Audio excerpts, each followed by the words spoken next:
Farris on mountaintops with him and all y'all. Yellow suns, arms raised in a V. Telling from pools of love. They didn't give attention to the fact that money didn't care. King Jeremy, the wicked, rule this world. Jeremy spoken in clarity. Oh. Jeremy spoken. Oh, welcome to the greatest machine. Welcome to the show, Jimmy Farris. You're taking me back, man. I saw Pearl Jam live in concert in Missoula, Montana, in the football stadium in 1998. It was still to this day one of the best concerts I've been to. Amazing, dude. I love me some Pearl Jam, dude. Welcome to the show, friend. Thank you, brother. Thanks for having me on. Oh, man. Guys, welcome to the Greatness Machine. I'm your host, Darius Mirshahzadeh, and boy, do we have a freaking badass guest today with Jimmy Farris. I'm so pumped to have him here. I got to be on his show. We were like friends of friends, and I was like, man, I'm gonna become buddies with that dude. And it was like fast friends right out of the gate. I got to be on his show, hang out. It was like a bro fest, a learning fest, a knowing fest. I was just like absorbing the moment. And so I was like, dude, I can't wait to continue this conversation when he's on my show. And so here we are. Dude, before we get started though, brother, do you mind if I give a little bit of housekeeping with our audience? 100%. I know the drill. All right, cool. So guys, look, welcome to the Greatest Machine. I'm your host, Darius Mirshahzadeh. And the format of the show here is quite simple. We're bringing together change makers who are living their passions to create greatness in the world. And our man, Jimmy Farris, dude, you've had a lot of greatness and you have a lot of passion. So we're gonna be getting into that in a second here. A couple of things to know about live streaming, guys. Look, we're live. Okay, so start a watch party, ask us questions. I got my team on standby. They're gonna be sending questions over our way as they come in. But like I said, man, we got a very special guest here, and I have to tell you, man, I think you're the first professional athlete I've interviewed on the show. So dude, nice. There's a first for everything. Yeah. A little bit about Jimmy though. All-American at the University of Montana as a receiver. He was drafted, and it was with the 49ers. Is that correct? 49ers, yep. He was drafted into the NFL with the 49ers and played 6 seasons. And he was this one's huge, a Super Bowl champion with the New England Patriots. And dude, like, there you go, baby. I love that. I worked just for you. I put this, I was like, I got to flex this on the Greatness Machine today just for Darius. So I love that, man. And you know, those are all like the accolades and the sports and stuff like that. And I think that's just you living your passions to create greatness as a young man.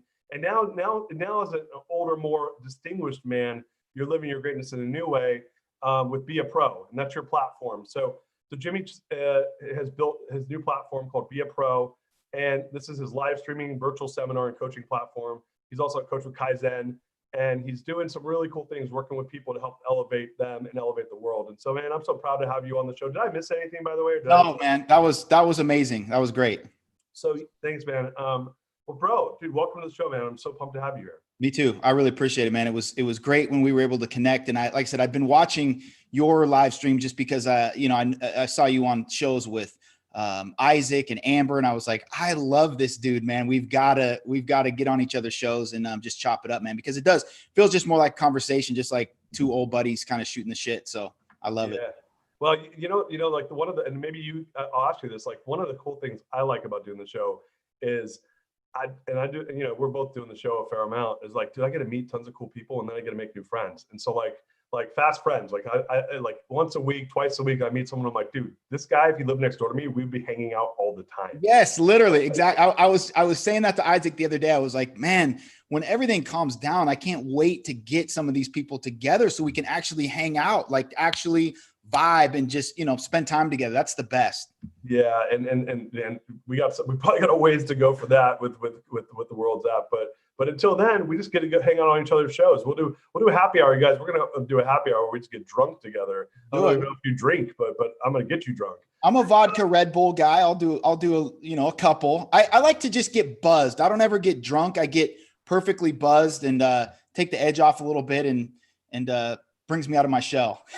Yeah, no, I like that. I do like to get drunk too, but not that often. So like my buddy says, like when I was 20 years old, I went on this cruise ship around the world. It's like a semester at sea where you live on a cruise ship and you start in Vancouver, Canada. It was through University of Pittsburgh. Now it's through the University of Virginia or Colorado. We started as a cruise ship with 600 college students, 20 years old. Dude, like this is like a recipe for insanity. I was gonna say, I already know where this is going. And so I go on this thing and I'm 20, dude. And I'm just like a younger version of myself. I'm just a maniac. And we go Vancouver to Japan to China to Vietnam to Malaysia to India to Israel, up the Red Sea to Israel to Turkey to Italy to Morocco to Miami. 100 days. Wow. Yeah, it was insane, dude. So I wasn't saying that to brag. I was saying that to tell you a story that my buddy, who's this guy, he's like one of my closest friends still, longtime friend. And he's like, dude, there's 3 versions of Darius when he drinks. And it still holds up to this day. There's Darius when he's sober. Like, dude, you're hanging out with Darius right now. There's Marius when I'm buzzed. And then there's Scarius when I'm fucking blacked out. I heard you talk about these 3 characters on your show, or maybe when you were on with Amber. I was going to add another one, which I would call hilarious. Oh, dude, that's hell yeah, man. Hilarious. Which is when you are just in total off the wall mode, man. Some crazy stuff comes out of your mouth. Yeah, I could blame my mom for that, dude. My mom says crazy shit. So it's all genetic. Yeah. So, dude. Anyway, yeah, you'll have to meet Marius. He'll come hang out. Scariest ain't invited. But dude, Jimmy, what I want to do is I really want to ask you a couple like questions. Like, having been a high performing athlete, and I'm assuming you still consider yourself an athlete, because I think once you're an athlete, you're always an athlete. And it's just how you use that athleticism, right? Mentally, physically. Yep. It's all the same. It's all connected. But growing up, I'm assuming you're the hardest working guy in the room, and you got a lot of accolades for it. In sports that carried through college. You use that work ethic to probably make your dream. And I'm guessing that was your dream, was to get in the NFL. Is that a fair assessment? Yes, absolutely. I actually, I still have a sheet of paper that I wrote the goal down on when I was 10 years old. My 5th grade teacher passed out little Xerox handout, had a bunch of questions. And one of the questions was, what's your lifetime goal? And I wrote at 10 to play in the NFL, to play pro football. Right. So I do this thing in my company, in my business, and now my former company. And I say to people, and I do it now actually when I do speaking seminars, I say, okay, I want you to write down on a piece of paper, what did you want to be when you were 10 years old? Right. So you did that. I did it. Yeah. Right. And most people know in their brain, right? And then I'll ask them, I'll say, read it off. What do you want to be? Right. And then I say, after I usually do it in like small groups that I'm doing like facilitations in. When I was in my company, I would do it in groups of 15. I'd say, raise your hand if that dream came true. And more than likely, 99 out of 100 times the answer was no. I'm in a mortgage company, by the way. So like most people didn't dream to be in a mortgage company. Right. Like, how many of you are you living? I said, how many of you are actually living that today? Right. Or had that dream come true? And 99 out of 100 would say no. The one time out of 100 it came true was either, to your, like in your example, they got to it at some point in their young life, or their parents were in the mortgage industry. And I said, it's very rare that people get to live their dreams from their 10-year-old self. I said, but as an adult, we have an opportunity to build a business that's greater than ourselves, and to be a part of that. And that's actually what motivated me to build the business I built, and to write my book, and to do what I'm doing now. So my question for you is, dude, you're like one of those few people that actually lived out your 10-year-old dream. That's by the way, like, kudos to you, but that's insane. And that's like super rare. Right. Thank you. So having done that, you then had to deal with the other side of that, which you then lost that dream, right? At 6 years, like I'm guessing, like as if you get in the NFL when you're like 22, 21, 23, somewhere around there. Yep, 23. Right. So you're 23, 6 seasons means you're out by the time you're 28, 29, depending on what part of the year it is. So before the age of 30, your dream was done, right? and it was a damn good dream, dude. You fucking won the Super Bowl, which is like awesome, right? But you lived the dream until it was done.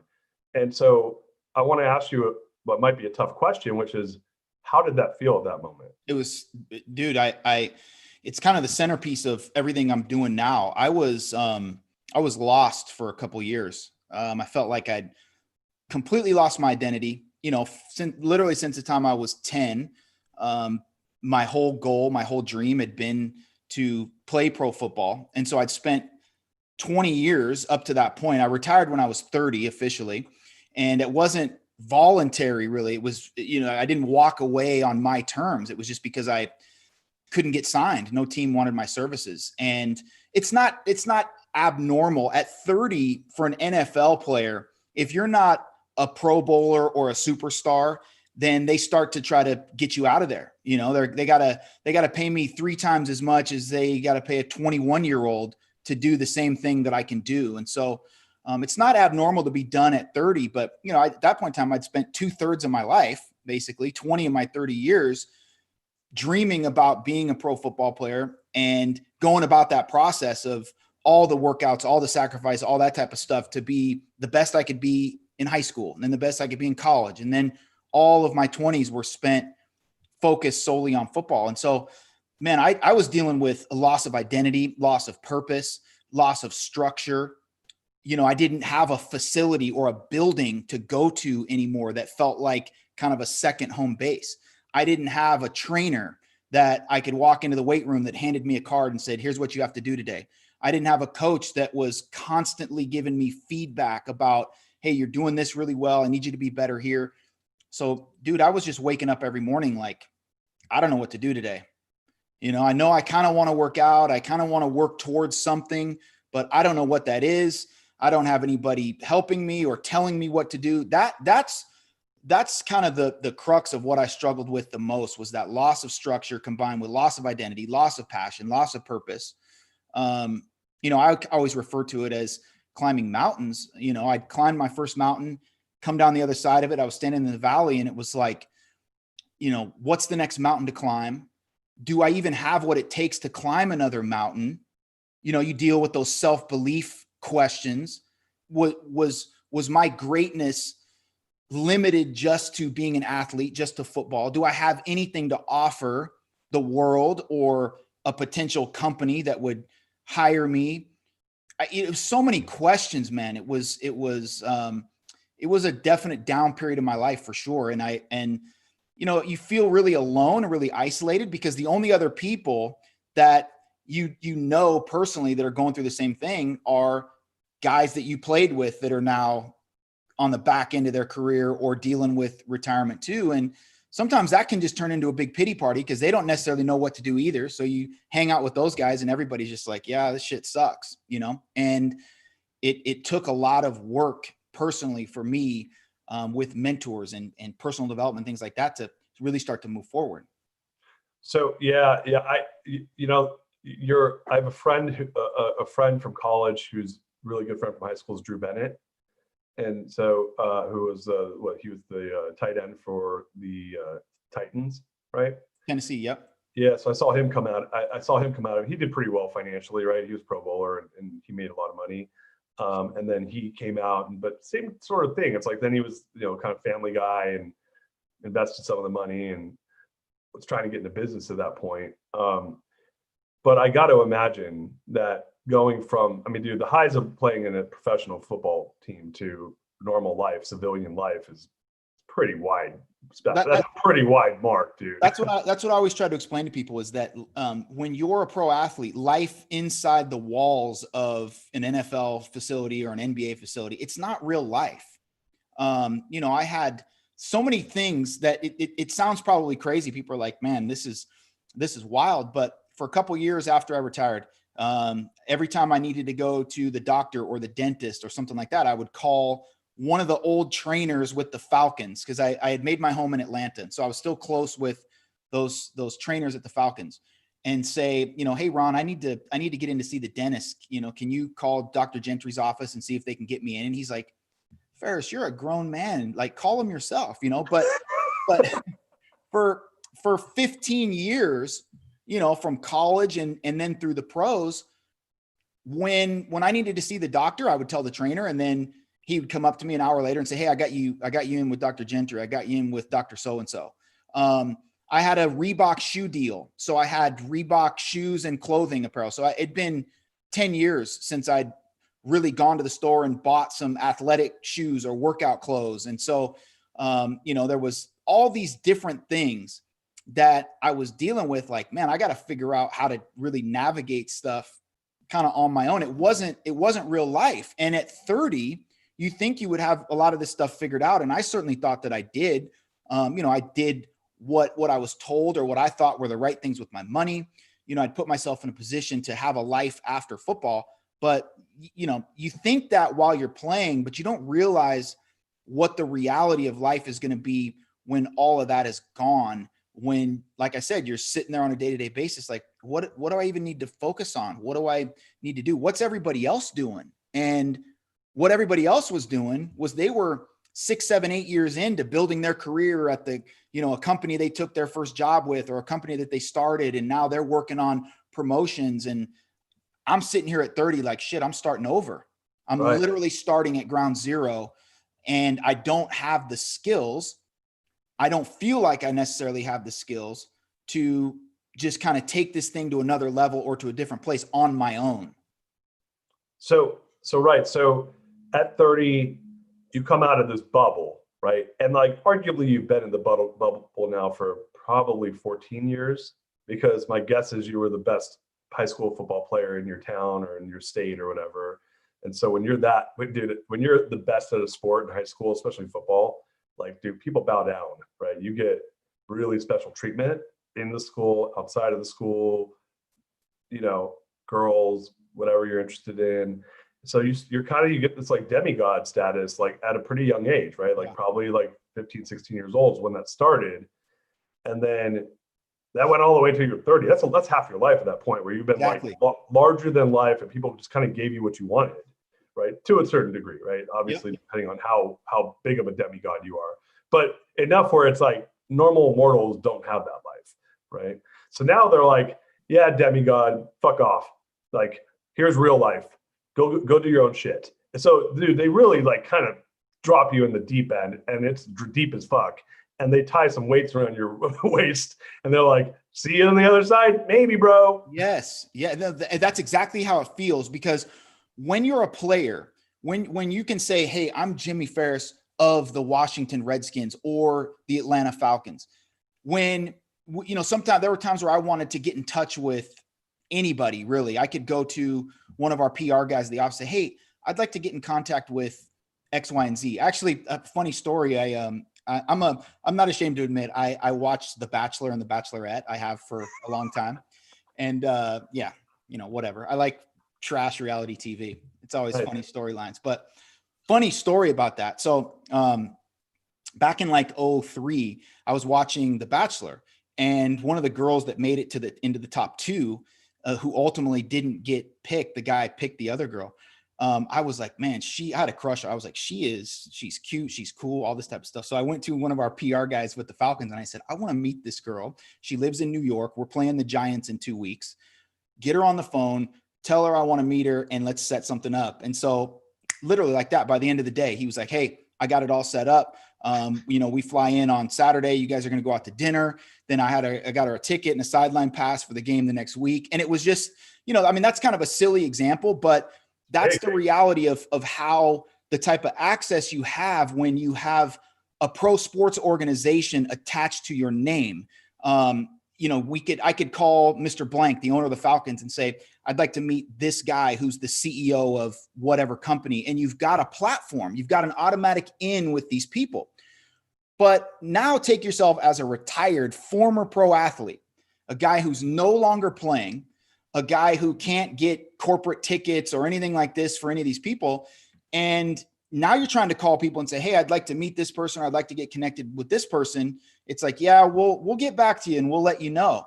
All of those connections and all of those things that you had such easy access to, they're gone, right? And so here I was operating this whole time thinking like, man, I can access anybody. I can knock on anybody's door. I can have a conversation with anybody.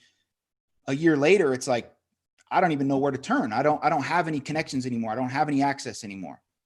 Yeah, it's funny. You just reminded me. So when I was, so I started my first company when I was 20, like real company when I was 25. I started a bunch of businesses before then, but I was trying to become a professional athlete as an entrepreneur, right? In the world of entrepreneurism. So, Yeah. and I started really young, which, like entrepreneurism starting in your teens and doing it into your 20s, like that's pretty early to do it. So I kind of viewed that as my like pro athlete type of deal, right? Is like, I'm trying to make it up into the pros as an entrepreneur. Yes. And that was literally how I thought of it. Like, I'm going to be a pro, like I'm going to run a big company. Right. And so my first company I built when I was 25 was number 40 Inc. 500. And we went from myself to about 150 employees in 3 years as a mortgage lender. And then it blew up. So in 07, subprime mortgage lending blew up the world. And I didn't mention that I was a subprime mortgage lender. So it was funny was a bunch of people that I had helped bring up who made a lot of money working with me, kind of over like the last year or so of the business when it blew up, everyone left. And dude, a lot of these people are people I pulled up straight out of college, groomed them. Like, dude, these guys went from like literally like working at a bar as a bar back to making like 300 grand a year. Wow. And I taught them how to do that. Right. And I was like, and dude, the minute it got tough, a lot of them left really quickly and some of them stuck it out a little bit, but inevitably all of them left. And then they all started like, and the funny thing was I was in my mid 20s when I had this business. So I was 25. So I was 28 running a 150 person company, which, dude, that's not normal. That's huge. Right? That's huge. Yeah, not normal, right? That's kind of like, it's not the same as playing in the NFL, but it's my version of it. It's that level though. I mean, it's literally that's the performance level is the same. Well, and the other level it is that you are somebody. Like, oh, Yeah. this is the CEO, and they Yes. walk in. It's a miniature version of the NFL, but it's like you walk in and I'm the boss, and people say this is our CEO. And they're like, him? He's like a kid, and there comes like, and that's like a moment where people are like, wow, this guy's an animal, right? And it makes you feel different, right? That becomes a huge piece of your identity. Totally, and that's where I'm going with this. So, dude, I get invited to everything, parties. I walk in, boss just rolled in. Everyone comes up and wants to like be seen with me.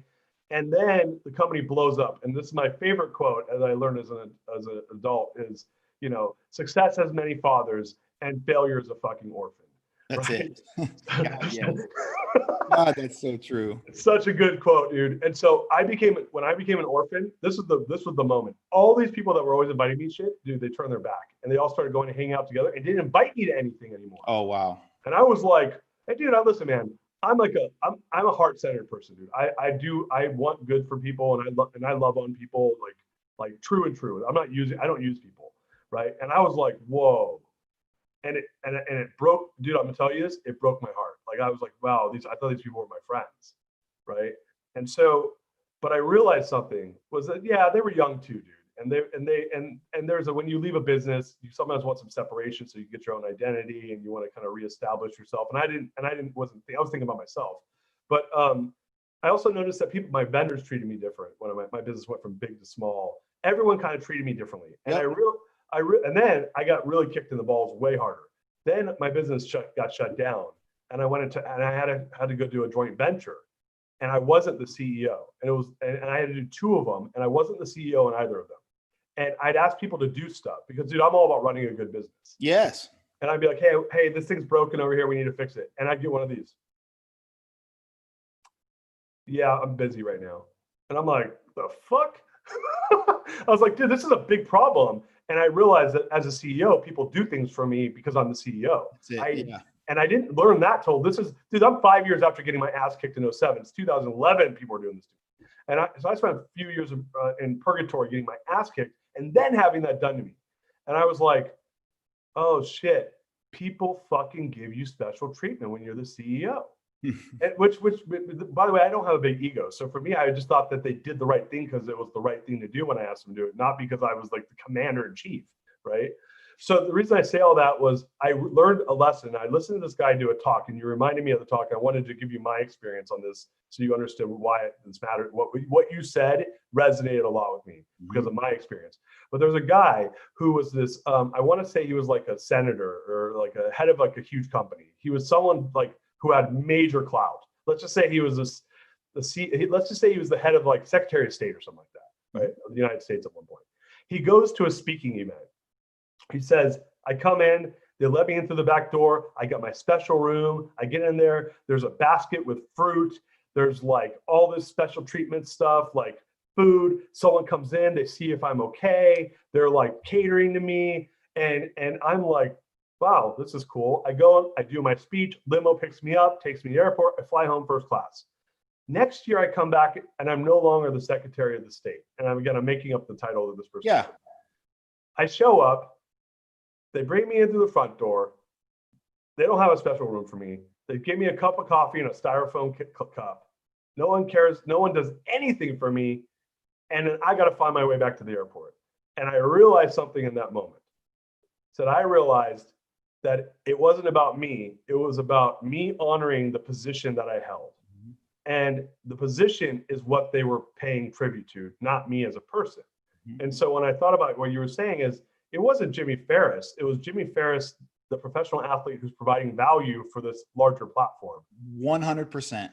Yeah. And same for myself. Darius, maybe there was people in there trying to get something from me, but it really was not. It was respecting the CEO position of a company that they either needed something from or that they were supporting in their efforts as an employee. And so I learned that the position that I'm a human being just like they are, and they're respecting the title, not me. And maybe they respect me as a person too, but I'm okay with them respecting the title and I'm okay with them respecting the office, but I can't have my identity tied to it. And even now, man, I just left as CEO of a big company. And dude, I got people that same shit. Hey, what's going on? Can we get on a call? Crickets. I'm like, what the fuck? Like, you know who you are, by the way, people. Like, right. Like I'm calling you out right now, actually, if you're watching. yeah. Hey, all you, like, you think I don't fucking notice that a year ago, if I called you, you jumped 2 seconds and now you don't return my fucking text? Dude, yeah. What do you think? I'm not a fucking idiot.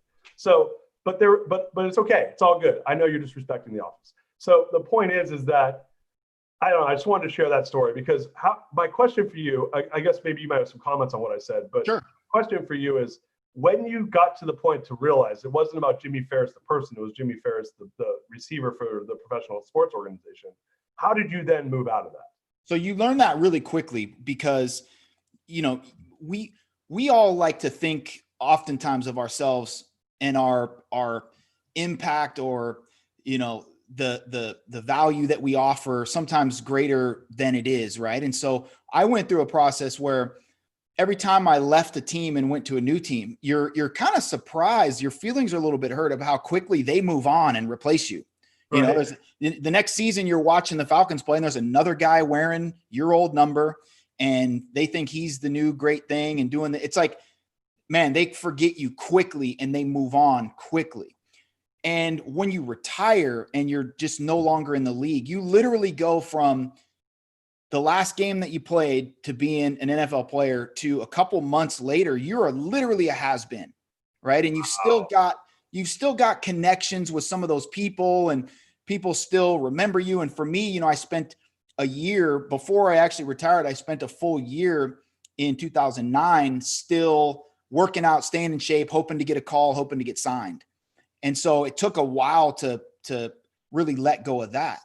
But what really happened for me, to your point, was I realized that, you know, everything that I'd worked for, everything that I'd tried to build, everything that I did build, everything, you know, every achievement and all those type of things, those were really that was really the only thing that I had left personally, because I didn't have a title anymore. I wasn't a guy that played pro sports or played in the NFL. I still had a Super Bowl ring, but you know, that was old news. And again, for me, that loss of identity, and then trying to figure out, okay, well, who actually am I? If I'm not an NFL player, if I'm not a pro football player, who am I? Because answering that question will tell me what impact can I make? Who do I want to serve? What do I want to do moving forward? And I guess maybe I get I'm a little kind of off the topic now, but for me, what that realization was is that person that I'd become and that goal that I had chased and achieved and that dream that I had lived was really self-serving, right? It was, and not in a bad way, but it was me saying, hey, this is something I want to do. These are achievements and accomplishments that I want. My entire football career was about me doing something that I wanted, achieving a goal that I'd set. And other than my family and some people here and there, I was really the only one that benefited from it, right? I made a bunch of money. I made almost $2 million by the time I was 30, won a Super Bowl. I'd done these cool stuff, but then I was like, okay, who's better because of all of that? Who benefited from all of that? Who was impacted by that? And so I guess to really answer your question, the real shift happened for me when I was retired, and I was like, I've achieved everything, most things that I personally want to achieve.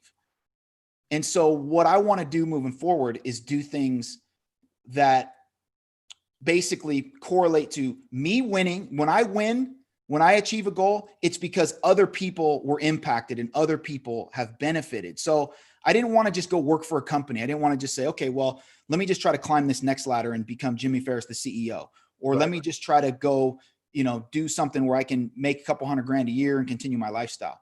Right. I really felt like, for me to now create part of my platform, create the best version of myself and to really be fulfilled and kind of live my next dream, it had to be me chasing significance, to be impactful, to make people better because they come in contact with me rather than just chasing more success. And, when I was playing football, the two were just so closely connected. I was like, oh, I'm Jimmy Farris, the football player, and everybody loves me because I'm a great guy. And then you realize like, no, everybody loved you because of what you did. And so now you need to move forward and do things that are impactful to other people, that make a difference for other people, and get your fulfillment that way. Yeah, man, that's awesome. And so I'm going to say one thing, that we have a question from the audience. What I just heard you say is that you went from a place where you were respected for the work you were doing, and then you dealt with a pretty harsh blow to get to come back down to a new reality, right? Because your reality was your reality up until it wasn't, right? And that's how it all is for everybody. But the difference is that there was you were on a very high platform that you then got ripped off of. And I didn't even think about that it's not like you didn't get picked up by a team and you're like, oh, I'm retired. You're like, you didn't get picked up from a team. Then you worked your ass off. You did what you knew. You followed this path that had worked for you for the last 15 years. And then it didn't work. Yes.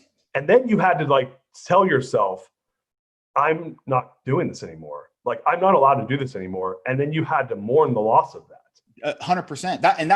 That was when it was kind of the deepest and the darkest, is when you're mourning the loss of something that you still really wanted. It's literally like, losing the love of your life, basically, because at that point in time, it's one of the things I go in depth on in the book. Football was my first love. And, outside of my family, maybe still to this day, the only true love of my life, something that I was totally committed to, totally dedicated to, made many sacrifices for over a number of years. And so now you got to just let that go and say, okay, well, is everything I built just for nothing now? Because it's not serving me anymore, right? All of those bricks that I laid in that field, they're not serving me anymore. So you mourn the loss, and then you try to figure out how you're going to rebuild and how to start over.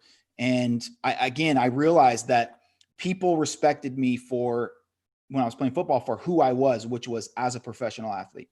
And the shift for me was when I realized I want people to respect me for what I'm doing. In other words, the impact that I'm making and the significance that I can have in other people's lives. Yeah. So where I heard you go with that, and this is where, my book, it talks about this from an organizational standpoint, which is you went to past the tactical. The tactical was Jimmy Farris, football player, but Jimmy Farris is still a badass human being. You just applied that badassery to the pigskin, right? You just said that was where you like, dude, you don't go from a 15-year-old, 10-year-old kid writing down I want to be a pro athlete to then doing it 13 years later, unless you're a fucking badass. Okay, let's just so we know you're a fucking badass if you do that. Okay, number one. Number two, I'm gonna rant for a minute here. Go for it. Take away football and make your 10-year-old self say you want to do something else that's hard as hell to do. That badass would have done some version of that, right? So the badass was there, but you're young, dude. When you're in your 20s and in your 30s, you're trying to figure out what the fuck you are. You're like, you don't know what you are because you're still young, dude. And also pepper on that people treated you probably artificially better than they would have if you weren't that. That just exacerbates the issue, right? Exactly. They're not doing it because they love you as a person. Maybe some of them are. A lot of them are just doing it because you're good at football, right? That's like one element that's just an expression of your badassery, right? So then you have to untangle that shit and be like, no, I am a badass. And to your point, what I just heard you say, bro, is that you realized I'm a badass. I mean, you probably knew that the whole time, but you like wrestled with it because like I'm doing it right now, dude. I just left being a CEO for 20 years, right? And finally got what I wanted. I finally got to build that 1,000-person organization. And then I left it because it wasn't serving me. And then I'm like, well, I know I'm badass, but and I've done this one. I dealt with the identity issue once before, right? Where I learned from that, right? So now I'm a little older and wiser. And I'm like, what matters, and what I think I heard you say, is that you figured out your purpose and you figured out your values, and then you leaned into those super hard. And now I'm hearing you talking with that language. Am I hearing you? Yeah. So here's the key piece to that, though. To be very kind of transparent. It took me probably 3 or 4 years to do that and go through that process. And I mean, looking back, obviously, I'm like, man, I'm thankful for that, right? But at the time, it was not something that I was proud of. The place where I was not proud of that. I was basically just faking it for 3 or 4 years. And I remember vividly having a conversation with my mom where I was sitting in my vehicle outside of the gym parking lot. It was kind of late at night. I was living in Boise, Idaho at the time. And we had a conversation. She was like, you just need to, she was saying all these things that mothers say, which were all the things I needed to hear. She was basically just saying, like, you're such a hard worker. You're so committed. You're so passionate. You're a winner. Like, you will get back to another mountaintop. That language comes from my mom. She was saying basically, you're not finished. You're not over. You're just changing mountaintops. And I remember saying to her, probably for the first time in my life, saying something like this, I was like, I don't know if that's true. I was like, I was great in football, but I don't know if I've got it in me to be great at anything else. Maybe that was my one mountaintop. Maybe God gives us like one really fucking awesome thing to do in life. And when it's over, then it's over. And maybe that was it. Maybe I'll never climb another mountain. Maybe I'll just be kind of an average dude the rest of my life. And I was at that moment, like, really questioning myself. I'd lost that self-belief that said, like, you were saying that I'm the type of person who, because I was able to do one thing, like, I'm just a badass, period. And if I apply that same mentality to anything, that if I go back to that 10-year-old self and say, well, let's just apply to something else, like, I'm just a badass, dude. In that moment, I was questioning whether or not I was a badass. I was saying, like, maybe I'm not. Maybe it was only in that area. Maybe I'm nobody. Maybe I'm just an average dude that's not capable of doing anything great again. And so that was a real struggle for me, man. And it took, this is kind of part of the journey. This is part of the evolution of Be a Pro. It wasn't until I had a conversation with myself in the mirror, literally one day. I mean, not even metaphorically. I looked in the mirror and I was like, this dude I'm looking at is a piece of shit. And you're not doing any of the things that you used to do to be happy, successful, fulfill, whatever. And it was at that point that I started to realize, like, I got a blueprint over here, to your point, that I used to take it to the top of an industry, as high as you can go in pro football. And I'm over here wondering, why am I not having that same type of success? Why am I not happy and fulfilled? And, you know, why isn't anything working out for me? Because at this point in time, I tried a couple different business ventures and they failed. And the answer was like, dude, because you're not doing any of the same shit. You're not applying the blueprint. You're not doing any of the things you used to do. Right. You're not applying any of the things that you know. And so I just started going back. Like, what was I doing when I was 15 years old? What was my mindset?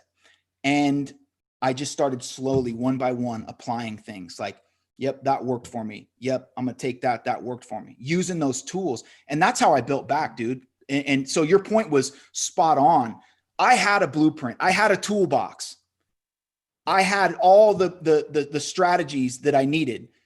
And the reason why I was so low is because I was dealing with loss of identity, all this other stuff that got me down. And I was just like, I want to disconnect from that person, because that person and that life is bringing me pain right now, because I'm not that guy anymore. Right.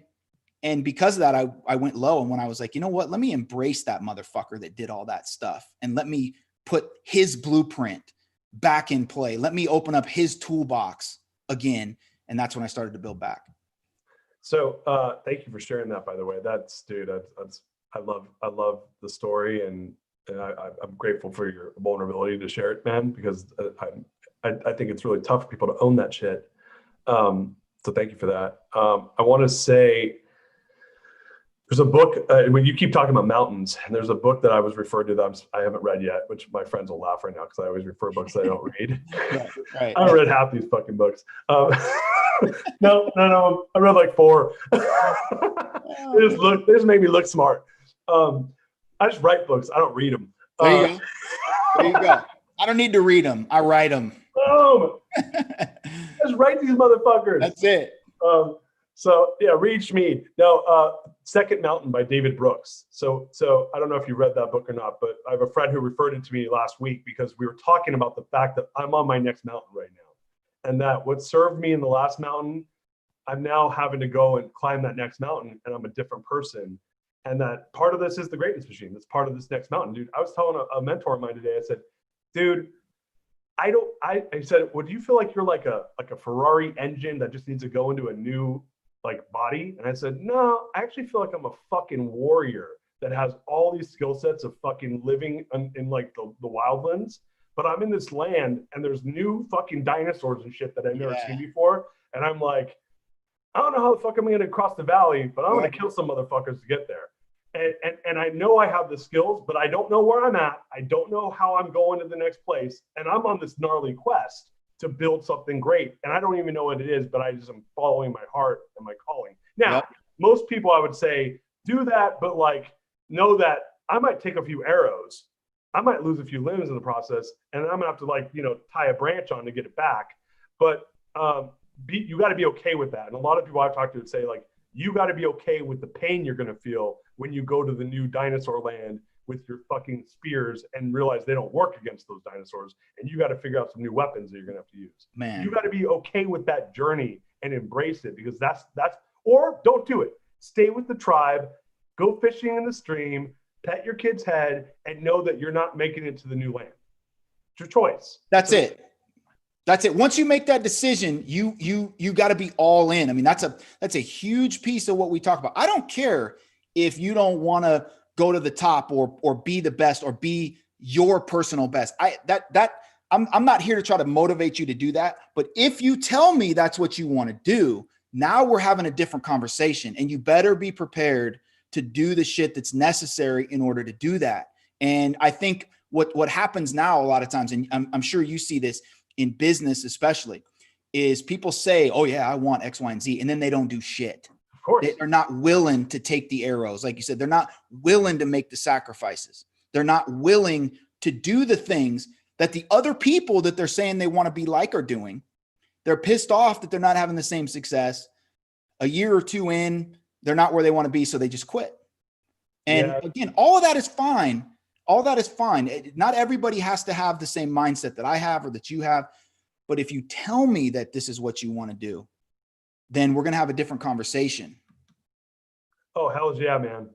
Because talk is motherfucking cheap. Believe it. It's easy to say. I used to call these people the I'm gonnas. Yes, absolutely. You're an I'm gonna. We had a question from Hefe Evans, my boy Hefe. Yeah. He's my roommate from college. I love you, Hefe. I give you big kisses, brother. Hefe is asking, Jimmy, did you lean on others to keep you motivated and working hard enough to stay at the highest level, or was it all self-motivation? This is such a great question. Yeah, dude, I love this question. So motivation is an interesting topic for me.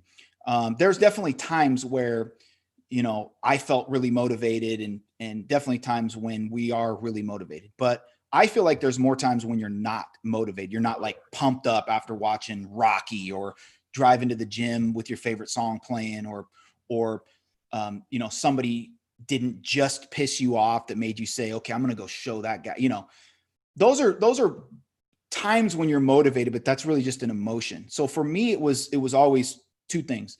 The first thing was I was always looking at and following people who were already where I wanted to be, who were doing the things that I wanted to do. I tell this story a lot about when I got to the 49ers as a rookie and I met Terrell Owens. He was the best receiver in the world at that point in time. He's a Hall of Famer now, but I remember the first time I saw him, I was like, Jesus, this is what an NFL receiver looks like? Then I got problems because I don't look like this guy. I mean, he's 6'3", 225, just chiseled, And so I guess to address that specifically, I said, okay, well, my best bet, if I want to get better and make this team, is to do everything Terrell Owens does exactly the way he does it to the best of my ability. And so my motivation was always, hey, I'm keeping up with Terrell. I'm doing everything Terrell's doing. That was he was kind of my true north. If he's doing it, I'm doing it. If he's not doing it, then I'm not doing that. So wanting to be like Terrell, which deep down was wanting to create the best version of myself as a player, that was that motivation. And that was all throughout my career. Different teams that I went to, I always had guys that were kind of like role models or people that I was modeling or emulating. But the second piece is, and I talk about this a lot, is just the discipline, man. Like I was around so many high performers that just did what needed to be done, regardless of how they felt, regardless of the circumstances, regardless of the conditions of their life or the team or whatever. And I think that is the key. I've got kind of a quote card that we put out on social media that says, when motivation wanes, discipline reigns. So for me, motivation is good. Discipline is the key, because discipline says, I don't give a shit if you feel like it or not. I don't care if you're full of energy today or if you're really motivated. You have to do what needs to be done to achieve the goal you said you wanted to achieve and to take the steps that you said you wanted to take. And to me, that is the one of the key traits of all high performers, whether it's pro athletes, whether it's CEOs. I know you can attest to this, Darius. There's a lot of shit you don't want to do. And what separates me from you is that I was willing to do it and you weren't. And that was, how I kind of use that concept of motivation. Like, I don't give a shit if I'm motivated. This is what I need to do. And that it's funny because there's an old quote, I forget where it comes from, but it says, do the thing and you'll find the motivation to do the thing, right? It's like when you actually get in there and do something that you don't want to do and you're like, oh, this sucks, I don't want to do it. You find yourself in this weird, kind of mental construct where you're like, and I love the fact that I'm out here grinding and I didn't want to do it and I'm doing it anyway. And then your motivation increases. So it's funny, like half of me agrees with you and half of me disagrees with you. You want to hear how I'm disagreeing? Please. Yes, let's have this. All right. So yesterday on the show, we had Hindu priest, former Hindu monk, Don Depani, and he talked about the three parts of the brain. instinctual, intellectual, and it was instinctual, influential, and intuitive. And the part of the brain, so where I hear you, and it's funny because as I've grown as a leader, I've actually kind of like fallen into this world, and it's known as conscious capitalism, which is around awareness and around like mindset at the highest levels, like of enlightenment, right? Like, and that's like the striving, if you think of it from like a Buddhist perspective. So a Buddhist would argue with you with what you just said, because they're coming at it from an angle of enlightenment, not from an intellectual or strategic perspective, which is I want to fucking win.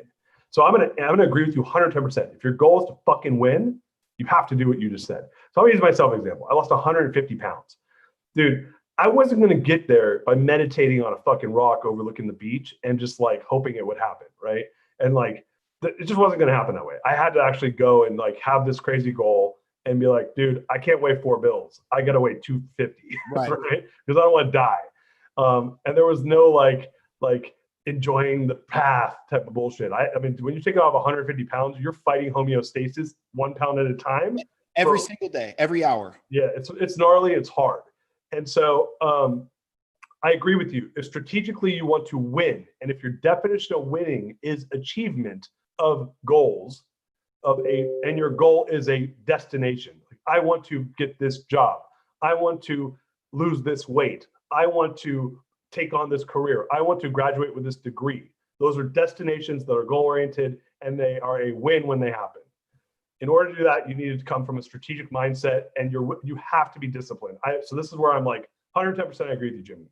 I'm going to go the other way, which is because you're talking to a motherfucking achiever, right? I know. That's why, absolutely. Right. Like I just have like flat feet, bad knees, and I'm fucking short and heavy. So I can't play sports except like wrestling.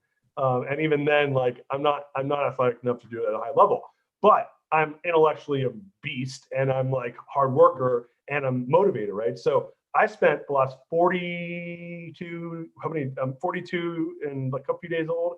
I've spent the last 42 and probably a few days being the achiever, realizing that at some point, when you start hitting those goals, you just want a new goal, right?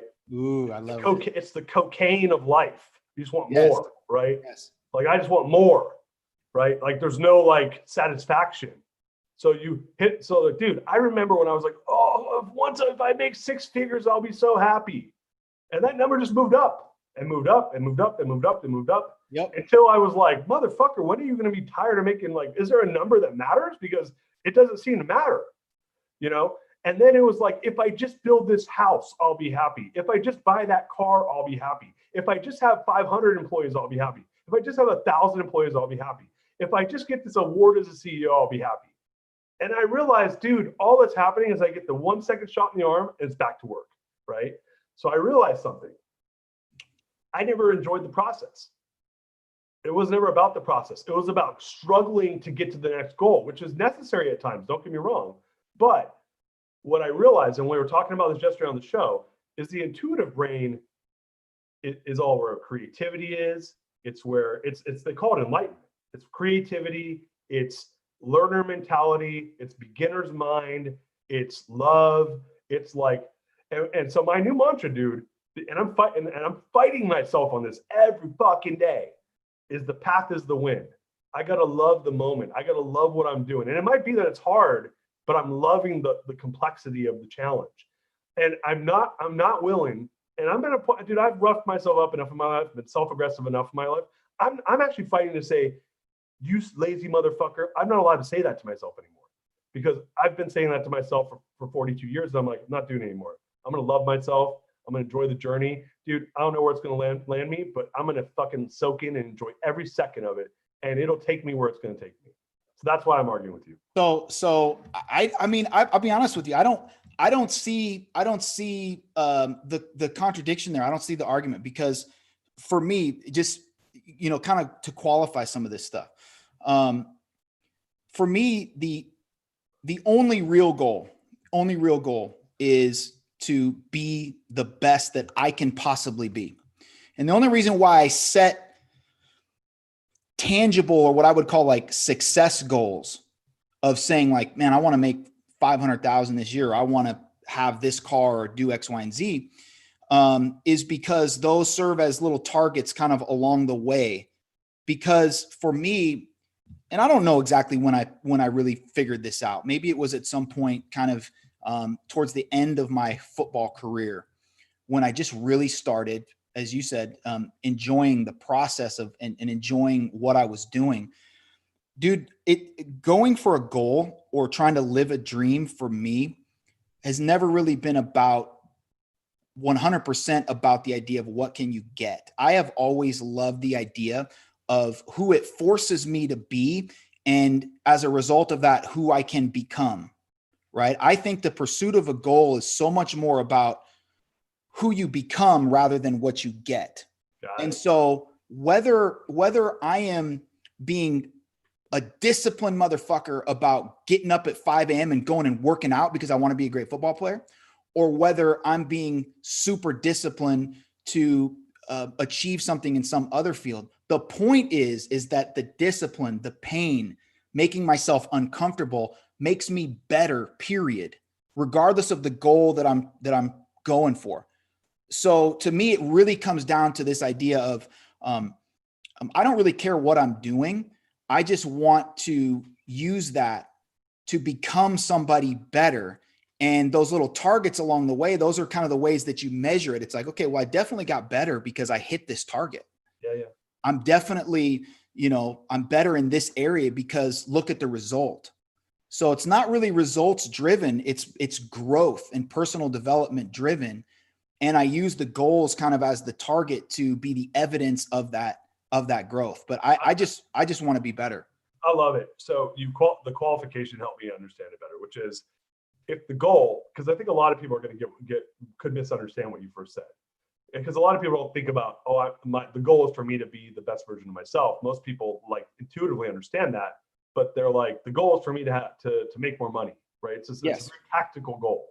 The goal is for me to, work less and make more, or like whatever. They have these like, they're not, what you just said is a spiritual goal. And it is a goal, what Maslow would call self-actualization, right?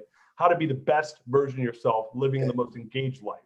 So I agree that if your goal is that, then you need to have targets on anything. You need to have KPIs for success no matter what. But it's what are you getting a KPI for? Is it to make more money? I'm going to tell you right now, making money is important to a point, and then you won't care anymore. You don't care.